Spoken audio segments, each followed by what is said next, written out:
আসসালামু আলাইকুম প্রিয় বন্ধুরা, আপনারা যে যেখান থেকেই আমাদের ভিডিওগুলো দেখতেছেন অবশ্যই কমেন্টে জানিয়ে দিবেন। আর আমাদের যে রান্নার ভিডিও যে আমরা রান্না করি বা অনেক সময় এই খাবার সামনে রেখা ভিডিও করি, যে আপনাদের কাছে কেমন লাগে, যদি ভালো লাগে অবশ্যই কমেন্টে জানিয়ে দিবেন। আর যে যেখান থেকে ভিডিওগুলো দেখেন একটু কমেন্টে অবশ্যই জানিয়ে দেবেন।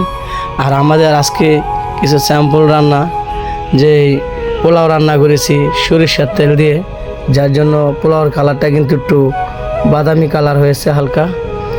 আর এখানে রয়েছে আপনার দেশি মুরগি রান্না, তো পাশে ডিমও রয়েছে।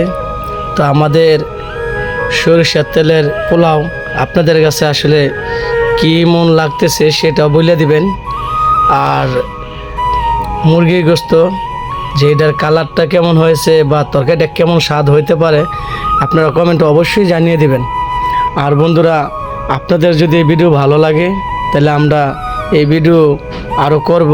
আর যদি আপনাদের কাছে ভিডিও ভালো না লাগে তাহলে সেটাও আপনারা কমেন্টে জানিয়ে দিবেন, তাহলে আমরা এই পর্যন্তই থাকবো, আর ভিডিও আমরা করব না। আর যদি বন্ধুরা ভালো লাগে তো অবশ্যই একটা শেয়ার, একটা কমেন্ট আমাদেরকে করে দিবেন, এই আইডিটা ফলো করবেন। তো আজকে এ পর্যন্তই। আপনারা ভালো থাকবেন, সুস্থ থাকবেন। আল্লাহ হাফেজ।